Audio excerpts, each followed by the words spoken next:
In today's video, I'm going to teach you how to generate a personal access token on GitHub in just about 5 minutes. To kick things off, let's first understand what a personal access token is. Essentially, a personal access token is a secure way for you to authenticate with GitHub's API or command line tools without using your password. It's a vital tool for developers looking to seamlessly integrate their work with GitHub's vast ecosystem.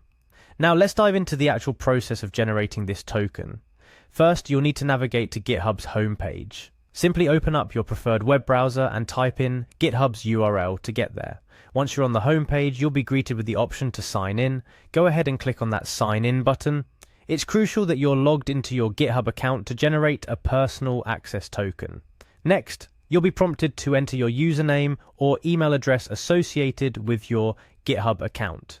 Take a moment to ensure you're entering the correct details to prevent any login issues. After you've entered your username or email, the next step is to input your password. Remember, your password is case sensitive, so double check that you're entering it correctly to avoid any unnecessary frustration. With your credentials in hand, go ahead and click on the Sign In button to access your GitHub dashboard. It's the control room for all your GitHub activities, and it's from here that you will begin the process of creating your personal access token. Now, locate your profile avatar on the GitHub dashboard. It's usually found at the top right corner. Clicking on your profile avatar will reveal a drop-down menu with several options. From this menu, select Settings.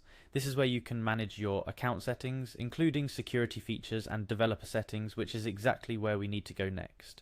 Within the Settings menu, navigate to the bottom to find Developer Settings. This section is tailored for users who are developing software and using GitHub as part of their workflow. It provides access to GitHub's API, webhooks, and other developer tools. Clicking on Developer Settings will take you to a new section. Keep an eye out for Personal Access Tokens in the sidebar. This is where GitHub allows you to manage your tokens, including generating new ones.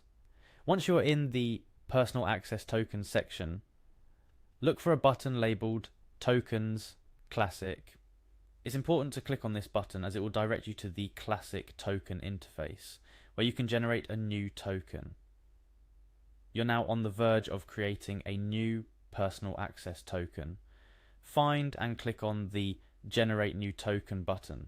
This action prompts you to a form where you'll specify the scope and duration of your token.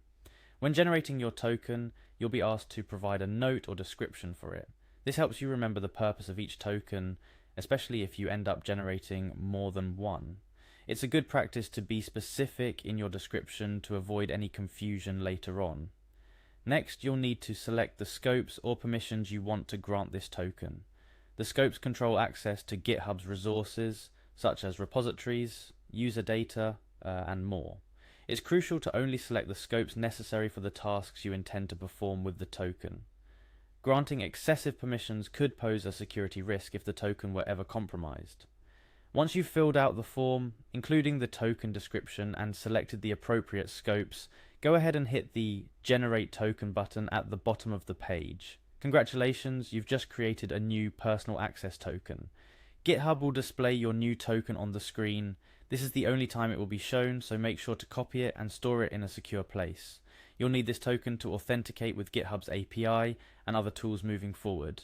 And there you have it. You've successfully generated a personal access token on GitHub. This token acts as a secure key to your GitHub activities, enabling you to integrate your work with GitHub without risking your account's security with password use. Remember, keep your tokens safe and only share them with trusted applications. If you ever suspect that a token has been compromised, you can easily revoke it from the same settings page and generate a new one. Thank you for joining me in today's tutorial. I hope you found these instructions helpful and easy to follow. If you have any questions or need further assistance, feel free to leave a comment below. Happy coding,